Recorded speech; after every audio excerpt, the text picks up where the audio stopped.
नमस्कार, मैं रचना शर्मा चढ़ती कला टाइम टीवी देख रहे सभी दर्शकों का स्वागत करती हूं। आप देख रहे हैं हरियाणा न्यूज। राष्ट्रपति रामनाथ कोविंद द्वारा स्वच्छ शहरों को स्वच्छ सर्वेक्षण पुरस्कार 2021 प्रदान किए गए हैं। 100 यूएलबी से कम राज्यों की कैटेगरी में हरियाणा 1745 स्कोर के साथ दूसरे स्थान पर रहा है। हालांकि 2020 के परिणाम में 35वीं रैंक थी, लेकिन इस बार 49वें पायदान पर पहुंच गया है। हरियाणा के 7 शहरों ने स्वच्छता सर्वेक्षण में सम्मान जीता है। समारोह के दौरान गुरुग्राम, रोहतक और करनाल को मिला गोल्डन यानी कि अनुपम अवार्ड, पंचकुला, फरीदाबाद और नीलोखेड़ी को मिला सिल्वर यानी उज्जवल और अंबाला शहर को कांस्य यानी कि आरोही सम्मान मिला। हरियाणा के सीएम मनोहर लाल ने इस संबंध में ट्वीट करते हुए लिखा कि हरियाणा ने स्वच्छ सर्वेक्षण 2021 में 100 यूएलबी से कम संख्या वाले राज्यों में दूसरा स्थान हासिल किया है। इस उपलब्धि के लिए प्रत्येक प्रदेशवासी को बधाई।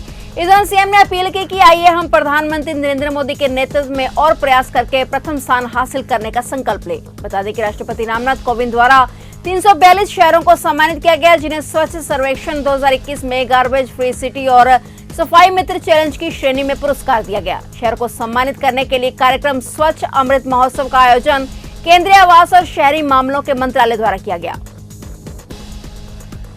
मिल्खा सिंह भारत के प्रसिद्ध धावक थे, जिन्होंने देश के लिए कई प्रतिष्ठित पुरस्कार जीते। फ्लाइंग सिख के रूप में लोकप्रिय इस एथलीट ने भारतीय सेना में सेवा करते हुए अपने करियर की शुरुआत की थी। उन्होंने लगभग 2 दशकों तक अंतर्राष्ट्रीय मंच पर भारत का प्रतिनिधित्व किया। आज यानी 20 नवंबर को फ्लाइंग सिख के नाम से मशहूर धावक मिल्खा सिंह की 92वीं जयंती है। इस मौके पर पूरा देश उन्हें श्रद्धांजलि दे रहा है।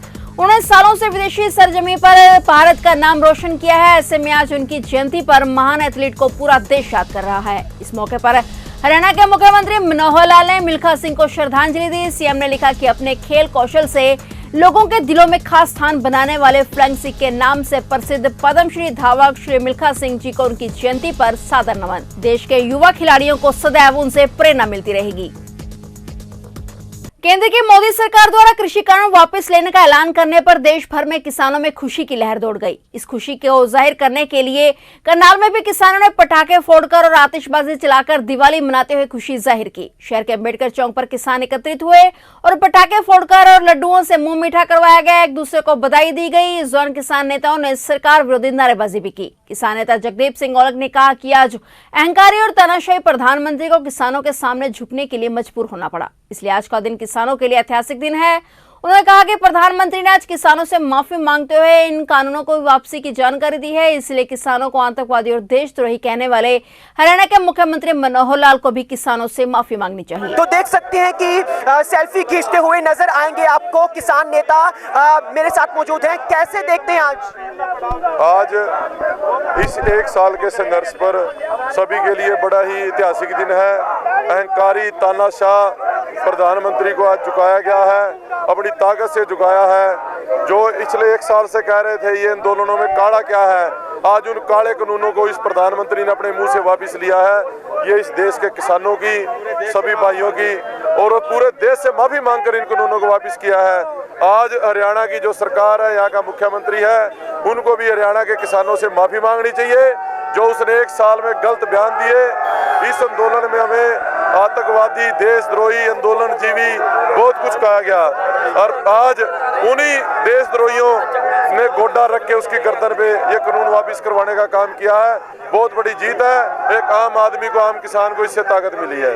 प्रधानमंत्री नरेंद्र मोदी द्वारा 3 कृषि कानूनों को वापस लेने का ऐलान करने के बाद तमाम राजनीतिक पार्टियों ने अपनी प्रतिक्रिया दी। इसी कड़ी में करनाल में भी वरिष्ठ कांग्रेस नेता कुलदीप शर्मा ने एक प्रेस वार्ता करते हुए केंद्र की मोदी सरकार पर जमकर निशाना साधा। उन्होंने कहा कि भाजपा सरकार ने वोट की चोट से डरकर यह फैसला लिया है।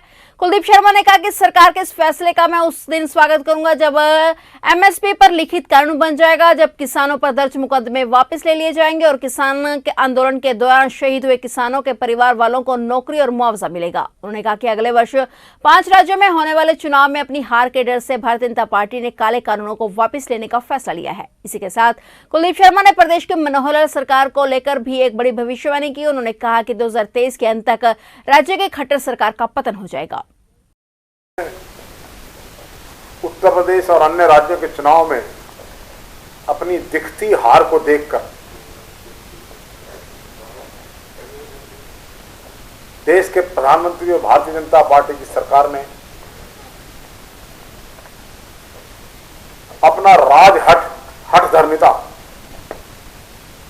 छोड़कर 3 काले कृषि कानूनों को वापस लेने का ऐलान किया है। बहुत देर में किया है फैसला,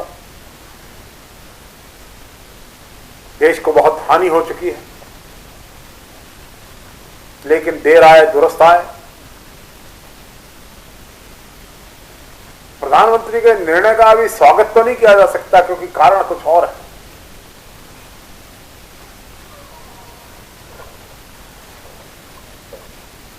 कारण यह है कि जिस एमएसपी की गारंटी की लड़ाई किसान लड़ रहा था, इन 3 कृषि कानूनों को संसद में वापस लेते वक्त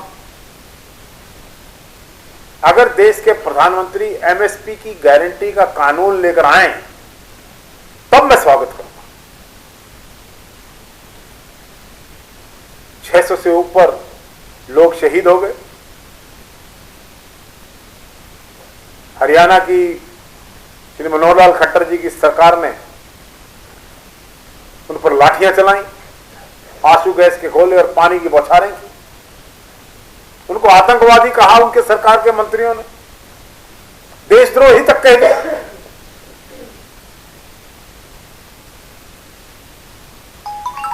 लेकिन किसान अपनी लड़ाई आंधी तूफान सर्दी और गर्मी के बीच लड़ते रहे। दिल्ली की सरहदों पर गूंगी और बहरी सरकार का दरवाजा खटखटाते रहे। बधाई तो देश के किसान को मिलनी चाहिए, जिन्होंने लंबे संघर्ष के बाद इस लड़ाई को जीता है। कांग्रेस पार्टी द्वारा पूरे प्रदेश में किसान विजय व जन जागरण यात्रा निकाली गई और इसकी कड़ी में ये यात्रा अंबाला शहर कांग्रेस भवन से शुरू हुई और मुख्य बाजारों से होती हुई वापस कांग्रेस भवन पर समाप्त हुई। ये यात्रा राष्ट्रीय कांग्रेस पार्टी की अध्यक्ष सोनिया गांधी व हरियाणा प्रदेश अध्यक्ष कुमारी शैलजा के निर्देशानुसार निकाली गई। इस मौके पर प्रदेश कोषाध्यक्ष रोहित जैन के साथ साथ अंबाला के कांग्रेस नेता व कार्यकर्ता मौजूद रहे। आज अखिल भारतीय कांग्रेस कमेटी की अध्यक्षा श्रीमती सोनिया गांधी, हमारे नेता श्री राहुल गांधी, प्रियंका गांधी जी और प्रदेश अध्यक्ष कुमारी शैलजा जी के निर्देशानुसार आज हमने जन जागरण अभियान की यात्रा निकालनी थी अंबाला में, क्योंकि आज कांग्रेस पार्टी किसान विजय दिवस के रूप में भी पूरे देश में मना रही है आज के दिन को।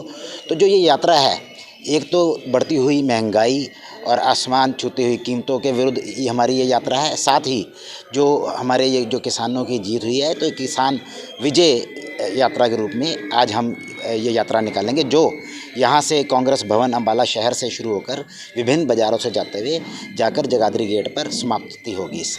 फरीदाबाद बल्लभगढ़ के साहूपुरा गांव में कंपनियों में काम करने वाले नाबालिग बच्चों का मामला सामने आने पर मौके पर पहुंची चाइल्ड हेल्पलाइन की टीम ने कंपनियों का काम कर रही नाबालिग बच्चों को रेस्क्यू कर लिया है। इसके बाद टीम ने नाबालिग बच्चों को पास ही के थाने ले जाने की कोशिश की तो कंपनी संचालन और कर्मचारियों ने मिलकर नाबालिग बच्चों को मौके से भगा दिया। इस बीच चाइल्ड हेल्पलाइन के अधिकारी ने पुलिस में कंपनी मालिक और कर्मचारियों के खिलाफ शिकायत देते हुए कंपनी से नाबालिग बच्चों को भगाने का आरोप लगाया। और बता दें कि फरीदाबाद में इन दिनों नाबालिग बच्चों से बाल मजदूरी करवाने के कई मामले सामने आ चुके हैं। फिलहाल पुलिस ने मामला दर्ज कर लिया और आगे की कार्रवाई शुरू कर दी है।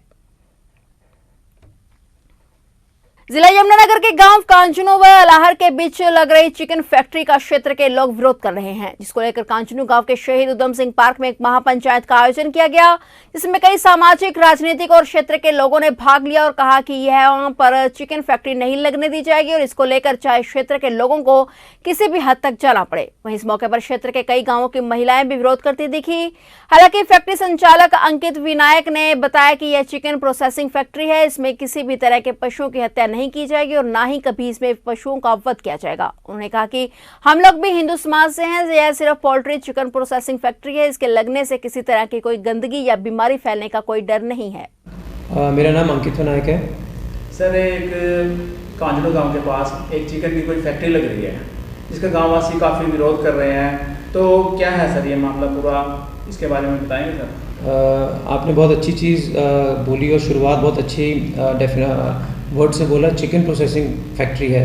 मैं लोगों से यही बोलना चाहता हूँ कि ये एक ओनली चिकन प्रोसेसिंग फैक्ट्री है, जिसमें पोल्ट्री की प्रोसेसिंग होगी, जिसमें चिकन की प्रोसेसिंग होगी, इसकी कोल्ड स्टोरेज बनाई जाएगी और इसकी डिस्ट्रीब्यूशन हो जाएगी। इसके अलावा यहाँ पे जो लोगों के माइंड में नेगेटिविटी फैलाई गई है, जो पशु काटे जाएंगे, अन्य पशु काटे जाएंगे, हम हिंदू धर्म के लोग हैं।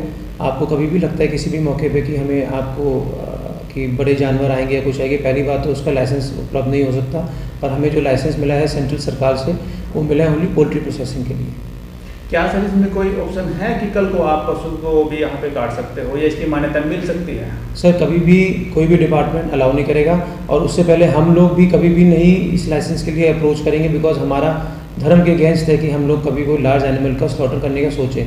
वो हम लोग नहीं कर सकते, ना करेंगे और ना कभी सोचेंगे। परशुराम कॉलेज कुरुक्षेत्र के कोषाध्यक्ष रहे सुरेश शर्मा पिलानी को ब्राह्मण धर्मशाला का कैथल जिले से उप प्रधान बनाया गया। समाज के लोगों ने सुरेश शर्मा को सर्वसम्मति से उप प्रधान बनाकर उन्हें यह जिम्मेदारी सौंपी। इस मौके पर कांग्रेस महिला विंग की कैथल जिलाध्यक्ष सुशीला शर्मा ने सुरेश शर्मा के पुंडी स्थित निवास पर पहुंचकर उन्हें बधाई दी। इस अवसर पर सुशीला शर्मा के साथ साथ ब्राह्मण समाज के अनेकों गणमान्य व्यक्ति भी सुरेश शर्मा के घर पर पहुंचे और फूल मालाएं पहनाकर उन्हें स्वागत किया। इस दौरान सुरेश शर्मा ने अपने इस दायित्व को पूरी निष्ठा से निभाने का आश्वासन दिया। सबसे पहले मैं न्यूज़ चैनल का धन्यवाद करती हूँ, और धन्यवाद करती हूँ हमारे समाज का, जिन्होंने अभी सुरेश पिलानी जी को उप प्रधान की एक नियुक्ति की है कैथल धर्मशाला में। और ये कुरुक्षेत्र परशुराम कॉलेज के 2 बार कैशियर भी रह चुके हैं, और इन्होंने अपने पूरी निष्ठा से उसका निर्वाह किया है। और मैं यही उम्मीद इनसे चाहूँगी, ये कैथल में भी जो इनको प्रधानी दी गई है, इसमें भी वो पूरी निष्ठा से समाज को जोड़ के, समाज को साथ लेके एक माला में पिरो के लेके चलने का काम करेंगे। और इनके साथ जितने भी हमारी कमेटी के सदस्य जुड़ेंगे, उनसे भी ये आग्रह करना चाहूँगी कि समाज को एक सूत्र में पिरो दे। जो हमारा समाज बिखरा हुआ था, इसको एक माला में पिरो के और एक दूसरे समाज के लिए एक मिसाल पैदा करें। जब हमारा समाज एक होगा, तभी हम दूसरे समाज को लेके चल सकते हैं। श्री गुरु नानक देव जी के जन्मदिन के अवसर पर कल पूरे देश में प्रकाश पर्व धूमधाम से मनाया गया। इस मौके पर हरियाणा के यमुनानगर में भी गुरुद्वारा प्रबंधक कमेटी और यूथ सेवा सोसाइटी की तरफ से पेपर मिल ग्राउंड में गुरु पर्व बड़े ही हर्षोल्लास से मनाया गया। श्री दरबार साहिब के रागी जत्थे ने कीर्तन कर संगत को निहाल किया। यमुनानगर पुलिस अधीक्षक कमल देव गौर इस कार्यक्रम में मुख्य अतिथि के रूप में शामिल हुए। इस अवसर पर यूथ सेवा सोसाइटी की तरफ से 101 फीट लंबा केक काटकर उनका लंगर लगाया गया। यूथ सेवा सोसाइटी के सदस्य एवं बसपा नेता जगजीत सिंह ने यमुनानगर की संगत को श्री गुरु नानक देव जी के गुरुपर्व की शुभकामनाएं दी।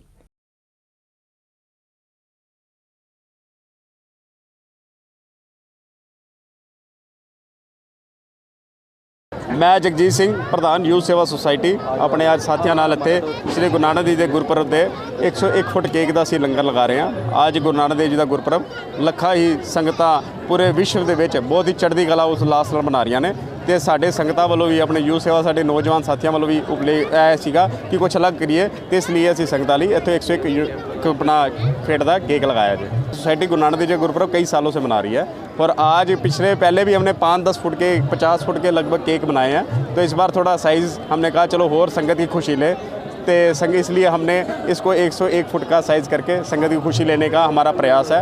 और आप खुद ही देखिए संगत में बड़ा आशीर्वाद दे रही है, तो हमारी आगे भी कोशिश रहेगी यूथ सोसाइटी इससे और बढ़ चढ़ के इससे काम करें।